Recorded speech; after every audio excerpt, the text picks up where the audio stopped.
नमस्कार दर्शकों, आप देख रहे हैं जर्नलिस्ट कैफे और मैं हूं तनीषा। देश में लोकसभा चुनाव निकट है।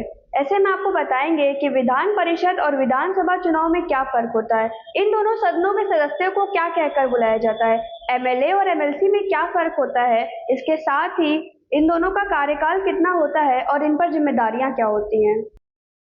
एमएलए यानी मेंबर ऑफ लेजिस्लेटिव असेंबली, जो कि किसी राज्य की विधानसभा का सदस्य होता है। वहीं MLC member of legislative council, जो कि किसी राज्य के विधान परिषद का सदस्य होता है। एमएलए चुने जाने के लिए किसी की आयु कम से कम 25 वर्ष होनी चाहिए, वहीं एमएलसी चुने जाने के लिए आयु 30 वर्ष होनी चाहिए। एमएलए का निर्वाचन सीधे तौर पर जनता करती है, जबकि एमएलसी का चुनाव अप्रत्यक्ष होता है। एमएलए का कार्यकाल 5 वर्ष का होता है, वहीं एमएलसी की कार्यकाल अवधि 6 वर्ष की होती है। आपको बता दें कि देश के हर राज्य में विधानसभा है, लेकिन सिर्फ 6 ऐसे राज्य हैं जहां पे विधान परिषद है, जिसमें उत्तर प्रदेश, बिहार, तेलंगाना, आंध्र प्रदेश, कर्नाटका और महाराष्ट्र शामिल हैं।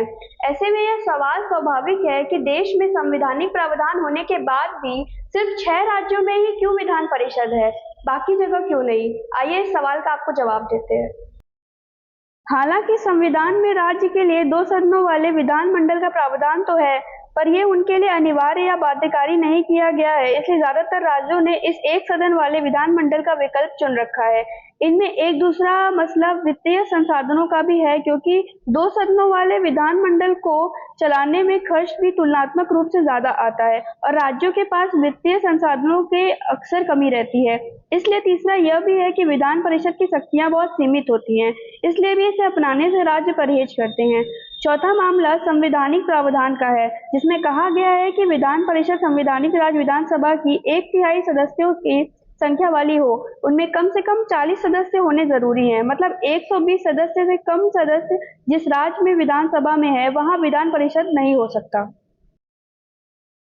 विधान परिषद के सदस्य चुने जाने के लिए योग्यता तो हमने आपको बता दी। आइए इसके साथ ही जान लेते हैं कि विधान परिषद में ये कैसे चुने जाते हैं।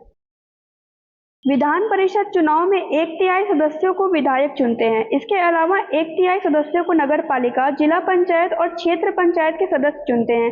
वहीं 1/12 सदस्य को शिक्षक और 1/12 सदस्यों को रजिस्टर्ड ग्रेजुएट चुनते हैं। यूपी में विधान परिषद के 100 में से 38 सदस्यों को विधायक चुनते हैं। वहीं 36 सदस्यों को स्थानीय निकाय निर्वाचन क्षेत्र के तहत जिला पंचायत सदस्य, क्षेत्र पंचायत सदस्य और नगर निगम या नगर पालिका के निर्वाचित प्रतिनिधि चुनते हैं। 10 मनोनीत सदस्यों के राज्यपाल नॉमिनेट करते हैं। इसके अलावा 8 सीटें शिक्षक निर्वाचन और स्नातक निर्वाचन क्षेत्र के तहत आती हैं। आपकी जानकारी के लिए बता दें कि विधान परिषद में एक निश्चित संख्या तक सदस्य होते हैं और विधानसभा के 1/3 से ज्यादा सदस्य विधान परिषद में नहीं हो सकते। उदाहरण के तौर पर समझिए, यूपी में 403 विधानसभा सदस्य हैं, तो यूपी विधान परिषद में 134 से ज्यादा सदस्य नहीं हो सकते। इसके अलावा विधान परिषद में कम से कम 40 सदस्य होने जरूरी होने हैं। हालांकि एमएलसी का दर्जा विधायक के ही बराबर होता है। वही एमएलए चुने जाने की प्रक्रिया के बारे में बात करें तो राज्य के अलग अलग क्षेत्र जनप्रतिनिधि के रूप में एक विधायक यानी कि एमएलए का चुनाव किया जाता है।